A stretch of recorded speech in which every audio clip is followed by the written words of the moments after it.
6:15 this Thursday morning. Now, solar energy has been a topic close to our hearts ever since we launched Cool the Globe a couple of years ago. But the latest changes to the solar industry have us all worried about its future. In New South Wales, the government has cut the solar rebate. Now, it's reduced the tariff it pays for solar to 20 cents per kilowatt hour. That's down from 60 cents.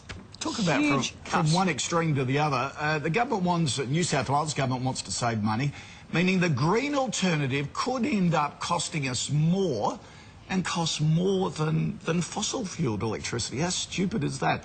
In other states, the tariff does vary wildly as well. Let's bring in John Grimes from the Australian Solar Energy Society. Good morning to you. Good morning. Look, New South Wales at 60 cents was incredibly generous, but to bring it back to 20 just seems plain dumb to me. Yeah, it absolutely is. It means that people with solar panels will be paid less for solar electricity that they feed into the grid than they can buy coal-fired power from the grid itself. So, in effect, people with solar panels will be subsidising the coal-fired grid. We've got a graphic we'll bring up which shows the different solar schemes, the multiple tariffs right around the country.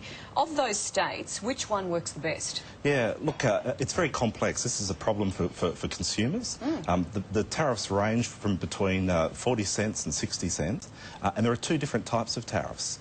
One is a tariff where you get paid for all of the electricity that you generate and put into the grid. The other is just for the excess electricity that you don't use in your house that then goes into the grid. So it's pretty complex. I think the right approach is something like the ACT government has taken, where they set a tariff, it's about 45 cents, and they review it every year, so it's incremental change over time as solar prices come down, and that gives certainty to consumers and to business as well. Okay, should we have, should the federal government step in here and say, this industry is way too important for this country, we could become a world leader, let's have one tariff for all states, for all of Australia, so consumers can be confident? Yeah, well, there's a standing joke in the industry that a day is a long time in solar policy, that these policies get chopped and changed all the time. So federal government support to get a national approach is a really great idea, and wouldn't lead to the situation where at the moment about 2,000 people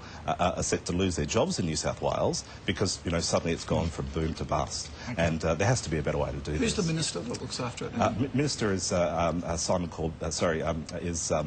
Combay at the federal level, okay. and Minister Ferguson, so they're the people. Why don't we stick it on the Roswall? Yeah. It's been gathering a bit of dust. That's where we put our questions that need answering, and we will see if we can get an answer and just find out if they're contemplating doing it nationally. Yeah, so that'd be great. Great. Fantastic. If people want to come along today at the Sydney Town Hall at 10 a.m, we're holding a rally to show support that, look, 20 cents is not sustainable. We need to get a fair incentive for people to do the right thing.